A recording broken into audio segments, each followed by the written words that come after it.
മലപ്പുറം നിലമ്പൂർ തറമുറ്റത്ത് ജനവാസ മേഖലയിൽ കാട്ടാന ഇറങ്ങി. വീട്ടുമുറ്റത്തേക്ക് ഉൾപ്പെടെ പട്ടാപ്പകൽ പോലും കാട്ടാന എത്തുകയാണ്. പുലർച്ചെ എത്തിയ കാട്ടാന കൃഷി നശിപ്പിച്ചു.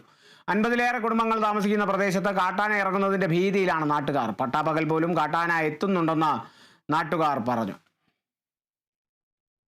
ഞാൻ 3 മണിയായപ്പോൾ എഴുന്നേറ്റ് ഒരു ഒച്ച കേട്ടുകൊണ്ട് ജനലിൽ നോക്കുമ്പോൾ ആന റോഡെ വരുവാണ്. ഞങ്ങളുടെ വീടിൻ്റെ മുറ്റത്തെത്തി ആന. അവിടുന്ന് ഞങ്ങൾ ഒച്ചയും ബഹളവും ഉണ്ടാക്കി പടക്കമൊക്കെ പൊട്ടിച്ച് കയറ്റി വിട്ടു ഫോറസ്റ്റിൽ. അത് കഴിഞ്ഞ് വീണ്ടും ആന 5 മണിയായപ്പോൾ ഇറങ്ങി വന്നു. ഇവിടെ ഞങ്ങൾ ടാപ്പിംഗ് തൊഴിലാളിയാണ്. ഞങ്ങൾ ടാപ്പിംഗ് ചെയ്യാനും പറ്റാതെ ഇന്ന് 6:30 ആയിട്ടാണ് ടാപ്പിങ്ങിന് ഇറങ്ങിയത്. ഇത് സ്ഥിരമായിട്ട് ഇവിടെ ഇങ്ങനെ വന്നുകൊണ്ടിരിക്കുകയാണ്. രാവിലെയും വൈകുന്നേരം ഒന്നുമില്ലാതെ ആന ഇങ്ങനെ ഇറങ്ങുകയാണ്.